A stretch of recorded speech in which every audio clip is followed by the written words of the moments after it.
Hello dear students, आपका स्वागत है मेरे चैनल पे। आप लोग बहुत ज़्यादा ही कमेंट करते हैं कि आंसर आंसर आंसर आंसर, तो मैंने ये रहा आपके लिए आंसर वीडियो बना दिया है। तो प्लीज़ वीडियो को पूरा देखना, तभी आपको ये वाला कार्यपत्र समझ में आ जाएगा, ठीक है। तो आपकी कक्षा है 4 हिंदी का, ये पेपर है, एग्ज़ाम है, ये फाइनल एग्ज़ाम है। इसी के बाद आप 4th जाओगे 5 में, ठीक है। तो वीडियो को पूरा देखना लास्ट तक, एंड तक। ये 40 नंबर का है। अगर आप पूरे 40 लाते हो तो भी हो जाएगा, अगर 30 या 35 लाते हो तब पर भी हो जाएगा, ठीक है। तो वीडियो को पूरा एंड तक देखना।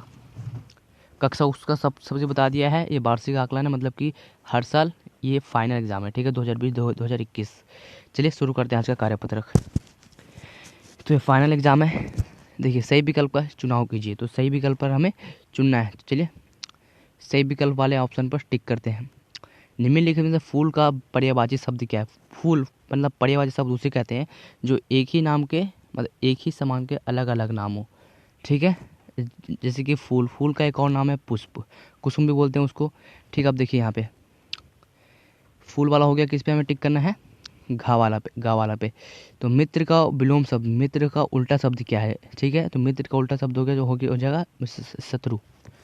मित्र मतलब हुआ दोस्त, और हुआ शत्रु का मतलब हुआ दुश्मन। ये आपको याद रखना है, ठीक है, मित्र शत्रु। अब देखिए, घी के दिए जलाना, मुहावरे का अर्थ बताएं। घी के दिए जलाने मतलब कि खुशियाँ मनाना, ठीक है। अब देखिए, निम्नलिखित शब्दों में से विशेषण सब छाटिए। विशेषण मतलब विशेषण उसे कहते हैं कि किसी चीज़ का वो विशेषण विशेष बात बता रहा हो। जैसे कि इसमें से विशेष देखिए, चेहरा सबका होता है, घास भी सबका होता है, ठीक है, मगर घास हरी भरी, समझ गया, हरी भरी विशेषण शब्द है। पेड़ भी बहुत सारे होते हैं, मगर पेड़ का कलर नहीं बताया गया, न साइज बताया गया है, ठीक है। मगर ये जो गा है इसमें हरी भरी, ठीक है। अब देखिए, निम्नलिखित शब्दों में से कौन सा शब्द संज्ञा शब्द है? संज्ञा शब्द ये होता है किसी वस्तु, स्थान या नाम के शब्द को संज्ञा शब्द कहते हैं। तो देखिए, ये जो है का भी एक एक कार्य है, हरियाली कार्य है तुम्हारा। तो ये नारियल है, नारियल एक संज्ञा शब्द है। नारियल, नारियल क्या है? एक वस्तु है, एक चीज़ है ना, तो इसलिए इस पे हमें टिक कर देना है, ठीक है। तो 5 तक पूरा कंप्लीट हो जाएगा। तो इस तरह से आपके 5 नंबर पूरे लेंगे। तो देखो इधर से, ये 5 नंबर का पूरा टोटल आपका अंक है। तो ये फर्स्ट पे ये आपको टिक कर देना है, टिक नहीं अच्छे से लगा देना, ठीक है। अब ये हो जाएगा इस पे गा और का, ओके। अब देखिए 3 और 4, देखिए अब तीसरा आपको खुशियाँ पे लिखना है, खुशियाँ और हरी भरी, ठीक है। खुशियाँ हरी भरी। प्लीज़ चैनल को सब्सक्राइब भी कर देना, लाइक कर देना, शेयर कर देना, ठीक है। आप लोग बहुत ज़्यादा कमेंट कर रहे थे, इसीलिए। संज्ञा शब्द क्या है? नारियल। नारियल एक संज्ञा शब्द है, ओके। चलिए अब नेक्स्ट पेज कुछ इस प्रकार का है हमारा।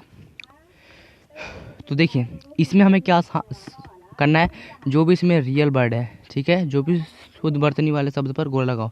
जो इसमें असली वाला वर्ड है उस पर हमें सर्कल करना है, गोला लगाना है, ठीक है। तो ये वाला हो जाएगा, ये भी हो जाएगा, आशीर्वाद हो जाएगा, और स्वास्थ्य, ठीक है, स्वास्थ्य। समझ में आ गया आपको? ये ग्रह कार्य है, आशीर्वाद, स्वास्थ्य, और ये हो जाएगा उज्ज्वल। उज्ज्वल यानी कि अच्छा, ठीक है। समझ में आ गया आपको? ये इसमें किसी को क्लिक करना है, मतलब कि सर्कल करना। देखिए फर्स्ट है कि बीमारी, ग्रह कार्य, आशीर्वाद, स्वास्थ्य और उज्ज्वल। समझ में आ गया? इसको सभी पे आपको सर्कल बस कर देना है। वीडियो बहुत छोटी बनने वाली है, प्लीज़ वीडियो को एंड तक देखना, तभी आपको ये कार्यपत्रक समझ में आ जाएगा। ये फाइनल एग्जाम है, ये वीडियो पूरा देखना आप प्लीज़, ठीक है। देखिए, सन्यासी ने राजा को किसकी उपाधि दी? जो सन्यासी था उसने राजा को किसकी उपाधि दी? बताइए किसकी? देखिए, बूंदों बूंदों लहरों लड़ती, कौन बूंदों और लहरों से लड़ती हुई आगे बढ़ रही है? तो हम 11वां 12वां का आंसर देते हैं। चलिए, सो डियर स्टूडेंट, देखो बिल्कुल एकदम सिंपल आंसर मैं आपको बता रहा हूँ कि देखिए इसका आंसर ये रहेगा। जो फर्स्ट क्वेश्चन था कि सन्यासी ने राजा को मूर्ख की उपाधि दी, मतलब कि जो सन्यासी था राजा को मूर्ख कहा, ठीक है, मूर्ख की उपाधि दी, ठीक है। यहाँ पे आपको ये लिख देना है। देखते हैं नंबर 2 क्वेश्चन क्या था हमारा। स्टूडेंट्स देखिए, नंबर 2 क्वेश्चन मतलब 12वां क्वेश्चन ये है कि बूंदों लहरों लड़ती बढ़ती, कौन बूंदों और लहरों से लड़ती हुई आगे बढ़ रही है? तो कौन? रंग बिरंगे कागजों से बनी नाव। एक पार्ट है नाव बनाओ नाव बनाओ, उसी में से रंग बिरंगी कागजों से बनी, कलर चेंज कर लेता हूँ मैं, रंग बिरंगी कागजों से बनी नाव बूंदों और लहरों से आगे लड़ती हुई आगे बढ़ रही है, ठीक है। इसका आंसर यहाँ से लेकर यहाँ तक कर देना, यहाँ से ये पूरा ये हो जाएगा यहाँ तक, ठीक है, इसका आंसर, ठीक है। इसका स्क्रीनशॉट भी आप ले सकते हो, ले लेना स्क्रीनशॉट इसका भी। स्टूडेंट्स चलिए देखते हैं नेक्स्ट क्वेश्चन। नेक्स्ट क्वेश्चन ये है कि गांधी जी के आश्रम में किसकी योजना बन रही थी। जो गांधी जी का आश्रम था उसमें किसकी योजना बन रही थी, चलिए देखते हैं इसका आंसर हम। तो देखिए उसमें उसमें जो बन रहा था, जो भी था, गांधी जी के आश्रम में नमक पर कर घटाने की योजना बन रही थी। जो कर था, टैक्स था, वो घटाने की योजना बन रही थी। कि मतलब कि जो नमक क्या था, सॉल्ट था, उस पर जो कर था, टैक्स था, TAX टैक्स था, उसको कम, ठीक है, उसको कम करने के ऊपर योजना बन रही थी। किसके आश्रम में, गांधी जी के आश्रम में। यहाँ तक आपको समझ में आ ही गया होगा। तो देखो यहाँ से लेकर यहाँ तक ये पूरा आंसर हो जाएगा इसका। थोड़ा सा सपोर्ट करो, चैनल को सब्सक्राइब करो, जो नीचे में लाल अक्षरों में दिख रहा होगा। अगर वीडियो क्लियर नहीं आ रहा तो 3 बिंदु वाले पर टिक करो, फिर उसमें एक सेटिंग आइकन आएगा, कुछ इस प्रकार का सेटिंग होता है ना, आपके फ़ोन में भी सेटिंग होता है, उसका आइकन होता है क्वालिटी, उसके आगे लिखा होगा क्वालिटी के बाद बहुत सारे ऑप्शन आ जाएंगे, 3-4 इस तरह से। उसमें आपको 360 पिक्सल पर क्लिक कर देना है। फिर आपका जो वीडियो बिल्कुल क्लियर दिखने लगेगा, ठीक है। आप आराम से कर लेना। देखिए प्रश्न नंबर 14 है कि पढ़ाकू कैसे थे और क्या पढ़ते थे। पढ़ाकू कैसे थे बताइए। पढ़ाकू दिन भर पढ़ने वाले थे और क्या था, तो बताइए ज़रा सा। देखो पढ़ाकू दिन भर पढ़ने वाले थे और देखो स्टूडेंट्स, प्रश्न नंबर ये वाला देखो, पढ़ाकू दिन भर पढ़ने वाले थे और तर्कशास्त्र पढ़ते थे। कौन सा किताब था, तर्कशास्त्र। आपको दिख नहीं रहा होगा तो इसलिए मैं दोबारा लिखवा देता हूँ, तर्कशास्त्र। इस पे देखो, तर्क हो गया, फिर शास्त्र। स्टूडेंट देख लो ध्यान से, तर्कशास्त्र ये लिखा हुआ है, तर्कशास्त्र। अगर यहाँ पे दिख नहीं रहा तो आपके बुक में भी है, जो रिमझिम की बुक है 4th क्लास का, उसमें भी है, देख लेना आप। चलो अब देखते हैं नेक्स्ट क्वेश्चन। नेक्स्ट क्वेश्चन ये है हमारा कि देखो ध्यान से इसमें, देखो सुलेमान बादशाह ने गिद्धों से क्या सहायता मांगी। सुलेमान बादशाह जो था उसने गिद्धों से क्या सहायता मांगी थी, चलिए देखते हैं। सुलेमान बादशाह ने गिद्धों से कहा कि तुम अपने पंखों, देखिए तुम अपने पंखों।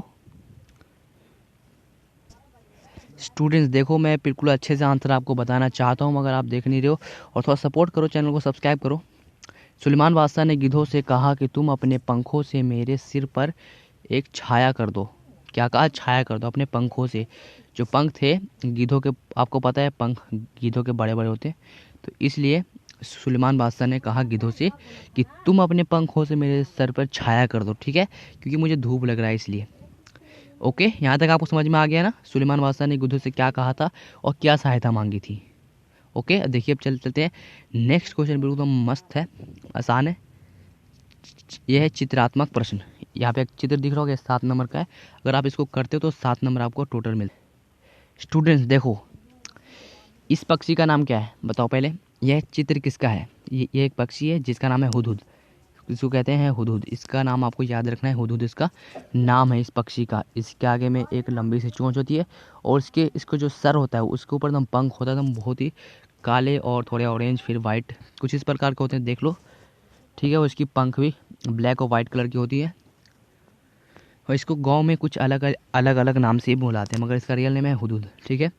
इस पक्षी की कोई 2 विशेषताएं बताइए। तो फर्स्ट ये कि इसके सर पर पंखों की एक कलगी होती है जिसे ये उत्तेजित होने पर खोलता है। उत्तेजित यानी कि, ठीक है, उत्तेजित होने पर ये खोल देता है। देखो अभी ये उत्तेजित है तो ये खोल रहा है, देख लो ना किस तरह से इसके पंख है, कलगी इसको कहते हैं, कलगी इसको कहते हैं, याद रखना। ये आगे भी पूछे जा सकते हैं। देखिए अब सेकंड है कि इसकी चोंच लंबी और मुड़ी होती है जिससे यह मिट्टी के अंदर के बड़े कीड़ों को आसानी से खा जाता है। स्टूडेंट समझ में आ गया यहाँ पे आपको कि सेकंड पॉइंट ये है कि इसकी चोंच लंबी होती है, देख सकते हो, चोंच और मुड़ी होती है जिससे यह मिट्टी के अंदर के कीड़ों को आसानी से खा जाता है। समझ में आ गया यहाँ तक आपको। तो इसी तरह से और वीडियो देखने के लिए चैनल को सब्सक्राइब कर देना, वीडियो को लाइक कर देना। चलिए अब आगे देखते हैं स्टूडेंट। चलिए देखते हैं हम नेक्स्ट क्वेश्चन। नेक्स्ट क्वेश्चन बिल्कुल भी आसान नहीं है, इसमें आपको 8 नंबर, मतलब एक क्वेश्चन है 4 नंबर का, ठीक है। देख लो ये पूरा वीडियो को, ठीक है। वर्णनात्मक मतलब इसमें अक्षरों से आपको लिखना है। देखिए गांधी जी दांडी यात्रा पर क्यों जा रहे थे। जो गांधी जी थे वो दांडी यात्रा पर क्यों जा रहे थे। देखिए, गांधी जी ने ब्रिटिश सरकार को नमक पर कर हटाने को कहा। जो गांधी जी थे, जो ब्रिटिश सरकार थी पहले, ठीक है, 1947 से पहले, 1947 के बाद ही हमारा भारत आज़ाद हुआ था। तो 1947 से पहले की बात है, ठीक है। 1947 से पहले गांधी जी ने ब्रिटिश सरकार को नमक पर कर हटाने को कहा, लेकिन उन्होंने यह बात स्वीकार नहीं की, ठीक है। उसने यह बात नहीं माना, ठीक है। तो गांधी जी ने निश्चय किया कि वे दांडी चलकर जाएंगे और समुद्र के पानी से नमक बनाएंगे। समझ में आ गया। समुद्र में क्या होता है, खारा पानी, खारे पानी से ही हमारा नमक तैयार होता है, ठीक है। यहाँ तक आपको समझ में आ ही गया होगा कि दांडी चलकर जाएंगे, दांडी एक जगह का नाम है, दांडी चलकर जाएंगे और समुद्र के पानी से नमक बनाएंगे। डियर स्टूडेंट, समझ में आ ही रहा होगा तो कमेंट भी कर देना कैसा वीडियो बन रहा है, और चैनल को सब्सक्राइब तो ज़रूर करना।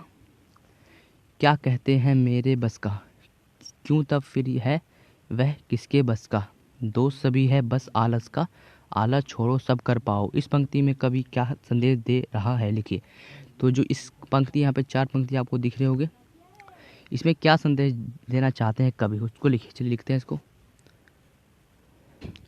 स्टूडेंट्स देख सकते हो इसका आंसर ये है कि उसके बस का काम नहीं है नाव बनाना, उसके बस का काम नहीं है नाव बनाना, दरअसल आलस के कारण ऐसा बहाना बना रहे थे, तो आलस छोड़ो तो सब काम कर पाओगे। ये कवि कहना चाहता है कि देखिए, उनके बस का काम नहीं है नाव बनाना, मतलब कि उनके बस का नाव बनाना, बना नहीं सकता, काम नहीं है। दरअसल आलस के कारण ऐसा बहाना बना रहे हैं, तो उसके मन में आलस है, आलस की वजह से वो नाव बनाना नहीं चाहते, ठीक है। तो आलस छोड़ो सब बना काम कर पाओगे, तो आलस को छोड़ो सब काम कर पाओगे, यही इसमें कवि बताना चाहता है, संदेश दे रहा है, हमने लिख दिया है। तो स्टूडेंट्स चैनल को सब्सक्राइब कर देना, वीडियो को लाइक कर देना। वीडियो बहुत ही छोटा बना है, तो वीडियो को देखने एंड तक देखने के लिए धन्यवाद। चैनल को सब्सक्राइब कर देना, नए हो तो चैनल को सब्सक्राइब, वीडियो को लाइक शेयर करते हुए मिलते हैं अगले वीडियो में, तब तक के लिए गुड बाय। स्टूडेंट्स चैनल को सब्सक्राइब ज़रूर करना, और जो आगे भी जो पेपर आने वाला है, मैथ आने वाला है, संस्कृत आने, बहुत से सब्जेक्ट आने वाले हैं, उन सब का आपको चैनल पे, इसी चैनल पे मिलेगा। तो प्लीज़ चैनल को सब्सक्राइब कर देना। जो नीचे में लाल अक्षर में लिखा होगा सब्सक्राइब, SUBS सब्सक्राइब, उसको आपको टच कर देना, टैप कर देना, वो खुद ब खुद सब्सक्राइब हो जाएगा। तो मिलते हैं अगले वीडियो में, तब तक के लिए गुड बाय। चैनल को सब्सक्राइब लाइक शेयर करते हुए मिलते हैं अगले वीडियो में, तब तक के लिए गुड बाय। कमेंट जरूर करना भाई।